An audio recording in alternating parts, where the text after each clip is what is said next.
बोलो पुरुषोत्तम मास की जय। श्रीमन नारायण नारायण नारायण, भजमन नारायण नारायण नारायण, राधे नारायण नारायण नारायण। बोल पुरुषोत्तम मास की जय। पुरुषोत्तम मास का 14वां अध्याय। श्री नारायण बोले, राजा इसी प्रकार चिंताग्रस्त रहता था कि एक समय वाल्मीकि ऋषि उसके यहाँ आए। राजा ने जल्दी उठकर भक्ति सहित उनके चरणों में नमस्कार किया। तब वाल्मीकि ऋषि राजा को शांत देखकर कहने लगे, हे राजन, तेरे मन में जो कुछ भी चिंता हो वह तुम बिना संकोच कहो, क्या बात है? धनवा ने कहा, महाराज, आपके चरणों की कृपा से सब सुख है, परंतु हे ब्राह्मण, एक बड़ा भारी संदेह मेरे मन में है। सो उस वन के तोते के मुख से लगे हुए शूल को आप दूर करिए। वाल्मीकि ऋषि राजा के यह वचन सुन बोले, हे राजन, पूर्व जन्म में तुम द्रविड़ देश के ब्राह्मण के घर में त्रमपत्र के किनारे उत्पन्न हुए थे। सदैव तुम्हारा नाम था। तुम धार्मिक सत्यवादी, जितना मिले उतने में ही संतुष्ट रहने वाले थे।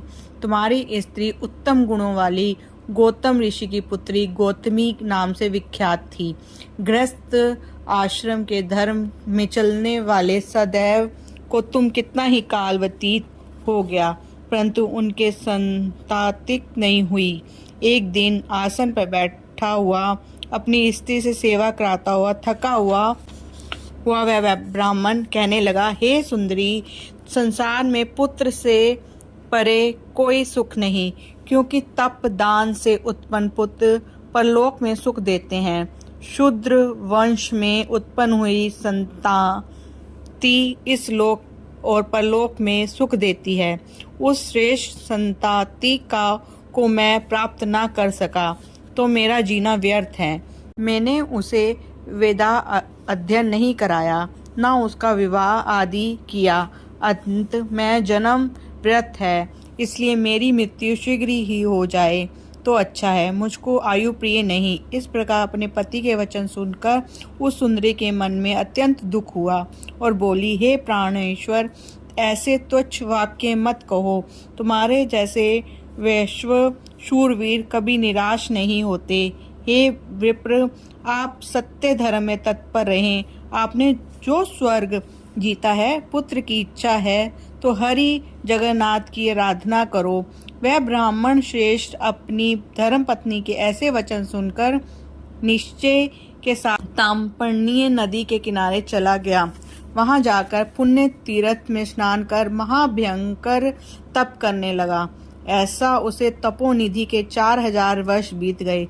हे ब्राह्मण, उसके तप से त्रिलोकी कांप उठी। सुदेव का महा उग्र तप देखकर बड़े वेग से गरुड़ पर चढ़कर भक्त वत्सल्य श्री भगवान प्रकट हुए। श्री नारायण बोले, हे नारद जी, नवीन मेघ के समान चतुर्भुज जगत के पालन करने में समर्थ उन मुरली के अनन्वित मुख को देखकर बड़े हर्ष के साथ सुदेव ब्राह्मण ने मुकुद साष्टांग नमस्कार किया।